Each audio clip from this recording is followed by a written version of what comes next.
नमस्कार, news watch India देख रहे हैं आप और आपके साथ मैं हूं भारती बघेल। चलिए अब खबरें विस्तार से। शिवसेना पर कब्जे को लेकर उद्धव ठाकरे और बागी विधायक एकनाथ शिंदे के बीच खींचतान लगातार जारी है। मामला सुप्रीम कोर्ट और हाई कोर्ट तक पहुंच चुका है।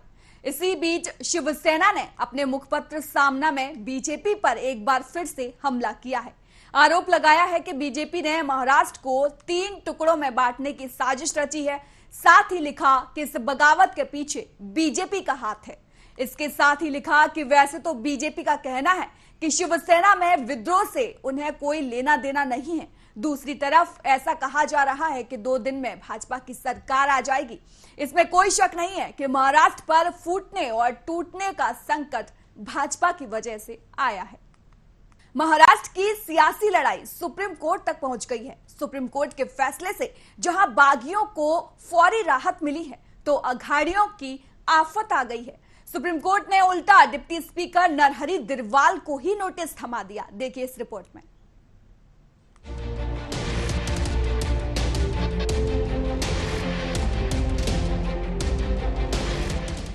सुप्रीम कोर्ट का डिप्टी स्पीकर को नोटिस। खुद जज बन बैठे डिप्टी स्पीकर।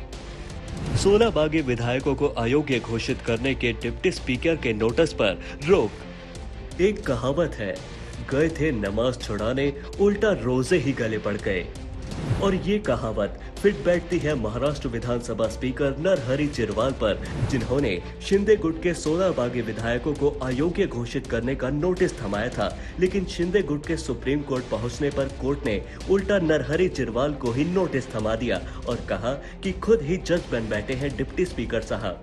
महाराष्ट्र की सियासी जंग जब सुप्रीम कोर्ट पहुंची तो कोर्ट में बागी विधायकों के वकील ने कहा कि डिप्टी स्पीकर की भूमिका खुद संदिग्ध है, ऐसे में वो उनको अयोग्य ठहराने का नोटिस कैसे जारी कर सकते हैं। तो कोर्ट ने सरकार के वकील से पूछा कि जब बागी विधायकों ने उनके खिलाफ अविश्वास प्रस्ताव का नोटिस दिया था तो डिप्टी स्पीकर ने बिना सदन में रखे कैसे खारिज कर दिया। मतलब वो अपने खिलाफ आए नोटिस में खुद ही जज कैसे बन गए।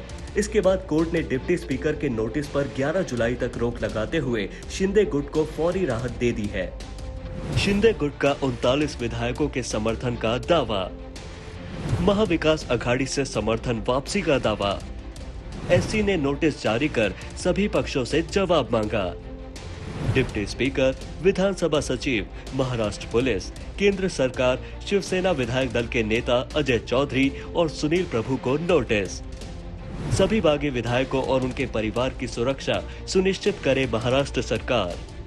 शिंदे गुट ने अपनी याचिका में 39 विधायकों के समर्थन का दावा करते हुए महाविकास अघाड़ी सरकार से समर्थन वापस लेने का फैसला किया, जिस पर कोर्ट ने सभी पक्षों को नोटिस देकर 5 दिनों के अंदर जवाब दाखिल करने को कहा है। इन सभी पर सुनवाई 11 जुलाई को होगी। जिन पक्षों को नोटिस दिया है उनमें डिप्टी स्पीकर, विधानसभा सचिव, महाराष्ट्र पुलिस, केंद्र सरकार, शिवसेना विधायक दल के नेता अजय चौधरी और सुनील प्रभु शामिल हैं। बागी विधायकों के वकील की तरफ से उनकी सुरक्षा का मुद्दा भी उठाया गया। इस पर सुप्रीम कोर्ट ने महाराष्ट्र सरकार से सभी बागी विधायकों और उनके परिवार को उचित सुरक्षा मुहैया कराने का आदेश दिया है। महाराष्ट्र की सड़कों पर जारी सियासत की लड़ाई सुप्रीम कोर्ट तक पहुंच गई है और कोर्ट ने 11 जुलाई तक यथास्थिति बनाए रखने को कहा है। Bureau report, news watch. प्रधानमंत्री नरेंद्र मोदी आज G7 की बैठक के बाद संयुक्त अरब अमीरात जाएंगे। वह राष्ट्रपति शेख मोहम्मद बिन जायद से मुलाकात करेंगे। इसके बाद अबू धाबी से स्वदेश लौट आएंगे। बता दें कि जर्मनी में हो रहे G7 शिखर सम्मेलन में पीएम मोदी की उपस्थिति ने विश्व मंच पर भारत के महत्व को एक बार फिर साबित किया है। विदेश सचिव विनय कात्रा ने कहा कि पीएम मोदी की मौजूदगी ने दिखाया है कि भारत की उपस्थिति को सभी महत्व देते हैं और भारत को सभी समाधान प्रदाता के रूप में देखते हैं। उन्होंने कहा कि G7 में पहले सत्र में पीएम मोदी ने जलवायु, ऊर्जा और स्वास्थ्य की बात की, जबकि दूसरे सत्र में पीएम ने खाद्य सुरक्षा और लैंगिक समानता के मुद्दों को संबोधित किया, जिसमें भारत के महिला नेतृत्व वाले विकास दृष्टिकोण पर भी जोर दिया गया।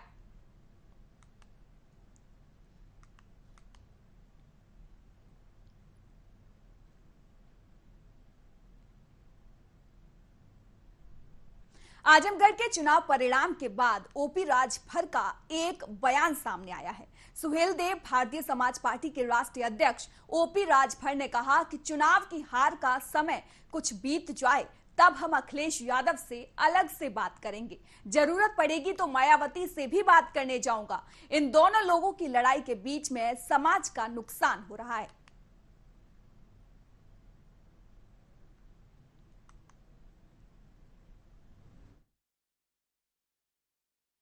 मालूम हो जाए ना, रिजल्ट ले लें।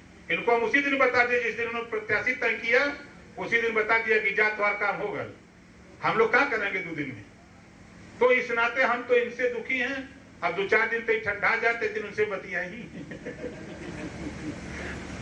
भाई जब political power is the master की, हम तो मायावती जी से भी बतियाऊंगा, छोड़ूंगा नहीं कि भाई आपस में दोनों लोगों के झगड़े में समाज का नुकसान हो रहा है। ऐसा न करो। आप लोग समाज का हित चाहते हो, बाबा साहब डॉक्टर अम्बेडकर को मानते हो ना। वही गाना है, एक ठो बजाया, कोई गाना गाया हीरो कि लेकर नाम नसीबों का, चूसा खून गरीबों का। तो वही हाल, लेकर नाम बाबा साहब का, बर्बाद। गैंगस्टर लॉरेंस बिश्नोई को आज सिद्धू मूसेवाला की हत्या के मामले में अमृतसर कोर्ट में पेश किया जाएगा। इससे पहले आज लॉरेंस बिश्नोई को अमृतसर SSOC कार्यालय लाया गया। आपको बता दें कि मशहूर पंजाबी गायक सिद्धू मूसेवाला की सनसनीखेज हत्या की जांच कर रहे विशेष जांच दल ने कहा कि मुख्य साजिशकर्ता जेल में बंद गैंगस्टर लॉरेंस बिश्नोई ने कबूल किया है कि विक्की की हत्या का बदला लेने के लिए पिछले साल अगस्त में मारने की योजना बनाई थी।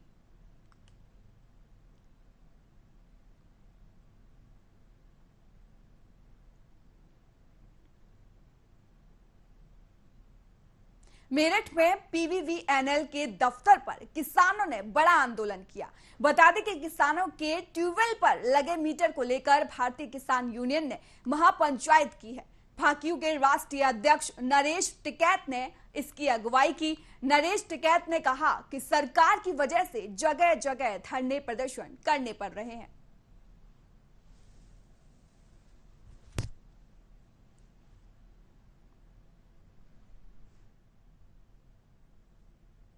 एक तो बताओ, जो बिजली की समस्या है, एक पहले किसान इतना तरस है, इतनी समस्या तो जूझ रहा, एक मीटर न्यारे थोप दे टुअल्लू पर। किसान के साथ में कब तक ये किसान की परीक्षा लेंगे, क्या होगा?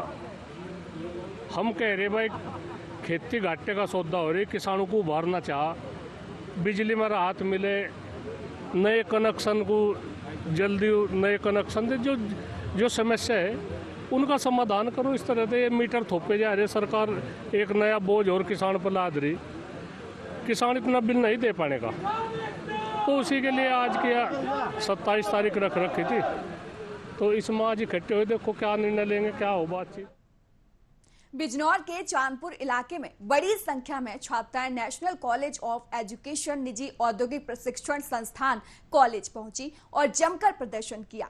छात्राओं ने कॉलेज से फर्जी मार्कशीट मिलने का आरोप लगाया है।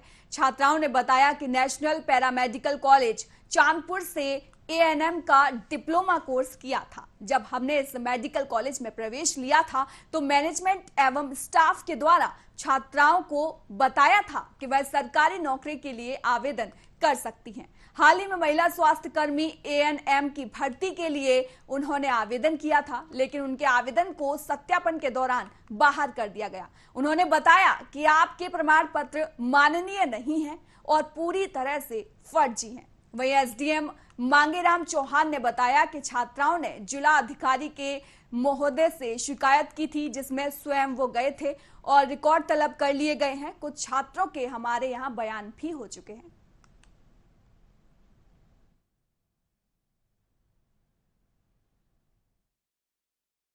छात्रों ने शिकायत की थी जिलाधिकारी महोदय के साथ, उसी के क्रम में मैं वहाँ पर शुभ गया था और मैंने दोनों बच्चों के रिकॉर्ड तलब कर लिए। कुछ छात्र भी हमारे यहाँ बयान दे गए, कुछ और को अभिलेख देना है, इसके कॉलेज वाला भी अधिकतम अपना अभिलेख देगा।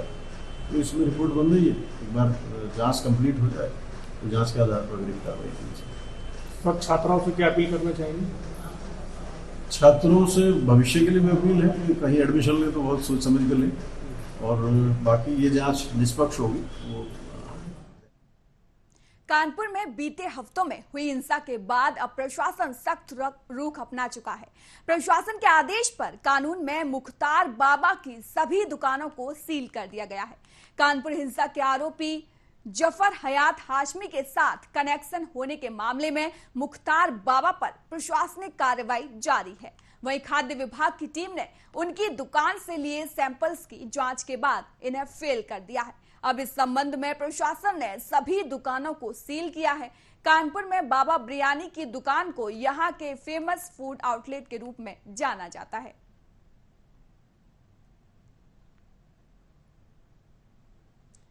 तो ये कानपुर हिंसा के मामले में एक नया कनेक्शन सामने निकल कर आया है। न्यूज वॉच इंडिया पर हम लगातार आपको दिखा रहे हैं, मुख्तार बाबा पर प्रशासन ने कड़ी कार्रवाई की है और बाबा बिरयानी की जितनी भी दुकानें थी उन सभी दुकानों को जांच के बाद सील कर दिया गया है। तो ये बड़ी कार्रवाई प्रशासन की तरफ से बाबा बिरयानी की सभी दुकानों पर किया गया है और जो अभी तक निकलकर सामने आया है उसमें यही सामने आया है कि इस हिंसा के तार कानपुर हिंसा से जुड़े हुए थे। मतलब कि बाबा बिरयानी का जो मालिक है वो कानपुर हिंसा से जुड़ा हुआ था, जिसके बाद पुलिस ने जांच की और बाबा के खिलाफ एक्शन पर एक्शन जारी है।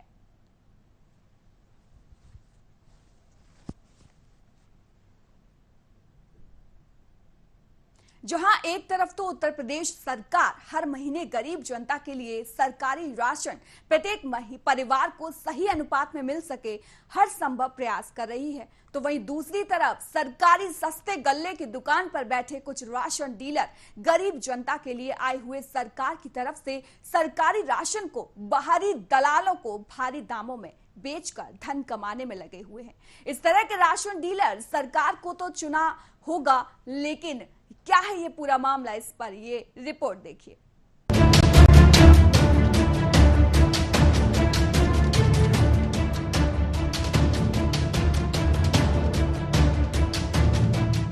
जहां एक तरफ तो उत्तर प्रदेश सरकार हर महीने गरीब जनता के लिए सरकारी राशन हर एक परिवार को सही अनुपात में मिल पाए इसके लिए प्रयास कर रही है, वहीं दूसरी ओर सरकारी सस्ते गल्ले की दुकान पर बैठे कुछ राशन डीलर गरीब जनता के लिए आए हुए सरकार की तरफ से सरकारी राशन को बाहरी दलालों को बेच देते हैं।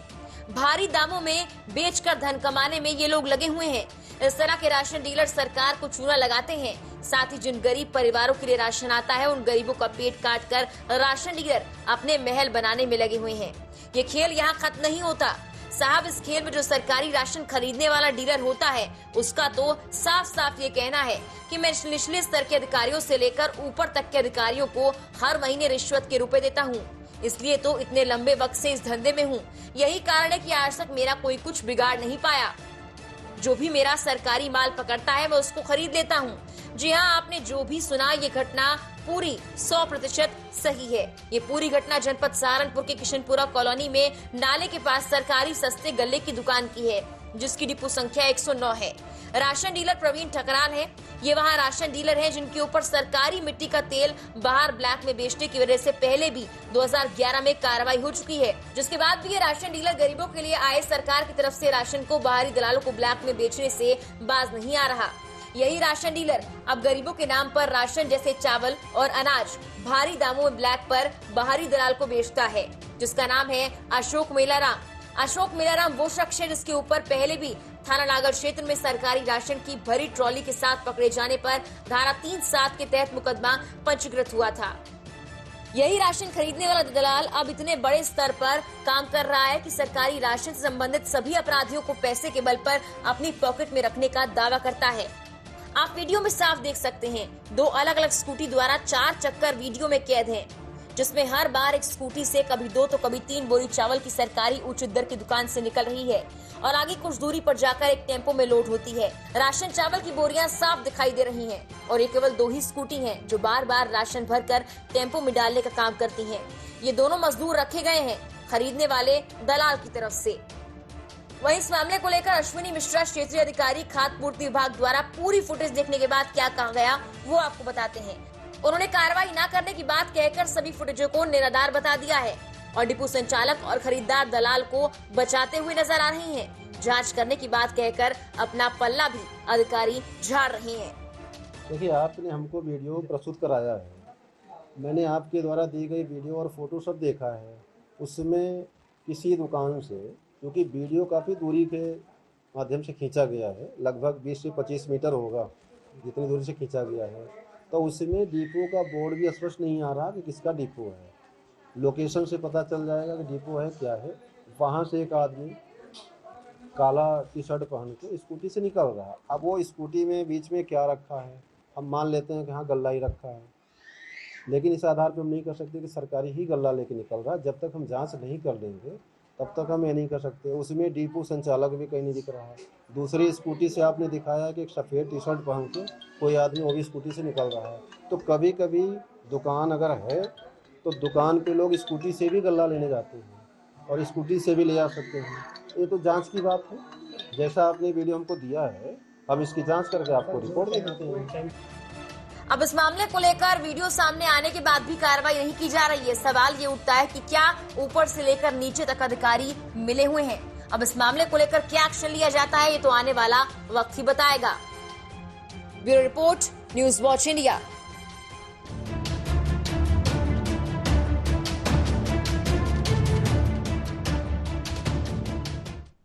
गोंडा में बदमाश कानून को खुली चुनौती दे रहे हैं। आपसी रंजिश के चलते दबंगों ने दिन दहाड़े प्रधान प्रतिनिधि भोलू सिंह को ताबड़तोड़ गोलियां से भून दिया और मौत की नींद सुला दिया।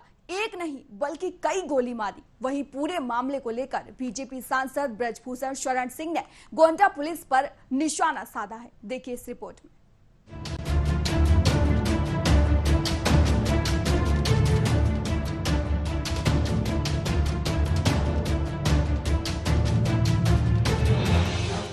मामला है यूपी के गोंडा जिले का, जहां पर प्रधान प्रतिनिधि की दिन दहाड़े हत्या कर दी गई।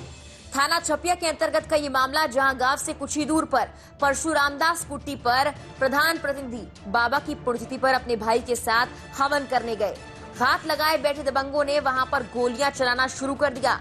गोलियों की तड़तड़ाहट से आसपास के लोगों में भगदड़ मच गई। ग्रामीण इकट्ठा होने लगे। हालांकि मौके से दबंग फरार हो गए। कुछ ही मिनटों में परिवार के सामने युवक ने दम तोड़ दिया। परिवार वालों का रो रो कर बुरा हाल है। रोते बिलखते परिवार वालों ने घटना की जानकारी पुलिस को दी। वहीं मृतक के भाई ने कहा कि हम लोग हवन कर ही रहे थे कि पीछे से दोनों हाथ में असलहा लेकर पहुंचे विक्की वर्मा ने ताबड़तोड़ गोलियां बरसा दी, जिससे हमारे छोटे भाई दुर्गेश सिंह उर्फ भोलू सिंह की मौके पर ही मौत हो गई। बाबा का भंडारा था। भाई हमारे बोले भैया जा रहे हैं भंडारे में।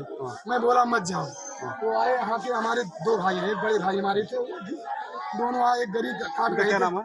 हमारा नाम राहुल सिंह। और इनका क्या नाम? इनका नाम है दुर्गेश सिंह और प्रेम सिंह, भोलू सिंह, 3 नाम इनका सर। इसके बाद ये आए यहाँ पे, बोले भैया हम चले जाए। हम कहे चले जाओ। इसके बाद पुलिस प्रशासन इनके पीछे अब भी लगी थी सर, अब भी लगी थी। उनको गुंडा साबित करने में अभी भी प्रशासन अब भी लगी थी, इसीलिए वो यहाँ नहीं आना चाहिए, लेकिन मैं भेजा चले जाओ। इसके बाद विक्की वर्मा आए, बलजीत वर्मा वहाँ सामने खड़े हुए थे। विक्की वर्मा आए, उनके साथ में एक आदमी था। ये आए, भाई से हमारे ऊपर ऐसे हाथ धरे, तो कोई दुश्मनी तो सर था नहीं। इसके बाद पीछे से एक गोली मारे, 2 गोली इधर से मारी। मारने के बाद हमारे गांव वाले उनको बहुत चाहते हैं, सब दौड़े।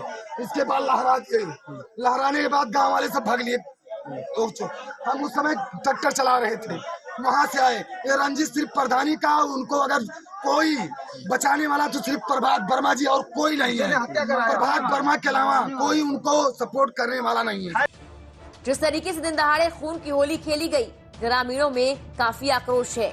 परिवार वाले हत्यारोपी को तत्काल गिरफ्तार करने के साथ साथ उसकी संपत्ति को बुलडोजर से गिराने की मांग कर रहे हैं। वहीं मृतक के परिवार वालों ने शव उठाने से पहले आरोपी की गिरफ्तारी की मांग की। जब तक पुलिस आरोपी को गिरफ्तार नहीं करेगी तब तक शव नहीं उठाया जाएगा, ऐसा कहा गया। हालांकि रंजिश को लेकर कत्लेआम करने वाले आरोपी को गिरफ्तार करने को लेकर परिवार वालों में भारी गुस्सा देखा गया। इसी को लेकर मौके पर SP Santosh Kumar Mishra, additional SP और भारी पुलिस बल पहुंच गया। एसपी संतोष कुमार मिश्रा ने आरोपियों पर कठोर कार्रवाई करने का आश्वासन दिया है। थाना छपिया अंतर्गत ग्राम ताबेपुर में एक व्यक्ति के गोली लगने की सूचना प्राप्त हुई थी, जिसका नाम दुर्गेश सिंह उर्फ भोलू सिंह था। इस सूचना पे पूरी फोर्स के साथ में स्वयं यहां मौके पे पहुंच के चेक किया गया है कानून व्यवस्था की स्थिति सामान्य है। तहरीर प्राप्त करके मुकदमा लिख के अपराधियों के खिलाफ कार्रवाई की जा रही है। वहीं इस पूरे मामले को लेकर बीजेपी सांसद ब्रजभूषण शरण सिंह ने गोंडा पुलिस पर नाकामी का आरोप लगा दिया है। सांसद ब्रजभूषण शरण सिंह ने अपने सोशल साइट फेसबुक पर एक पोस्ट शेयर किया है। ग्राम प्रधान प्रतिनिधि भोलू सिंह की हत्या को लेकर गोंडा पुलिस पर नाकामी का आरोप लगाया है और कड़ी निंदा की है। उन्होंने कहा कि वो गोंडा लौटने पर अपने हजारों समर्थकों के साथ पीड़ित परिवार से मुलाकात करेंगे। अब देखना यह है कि चुनावी रंजिश में की गई इस हत्या को लेकर आखिर पुलिस कब आरोपियों की धरपकड़ कर पाएगी। वहीं इस मामले को लेकर बीजेपी सांसद ब्रजभूषण शरण सिंह के ट्वीट के बाद भी गोंडा पुलिस पर सवाल खड़े होना शुरू हो गए हैं। न्यूज वॉच इंडिया के लिए गोंडा से सतीश वर्मा की रिपोर्ट।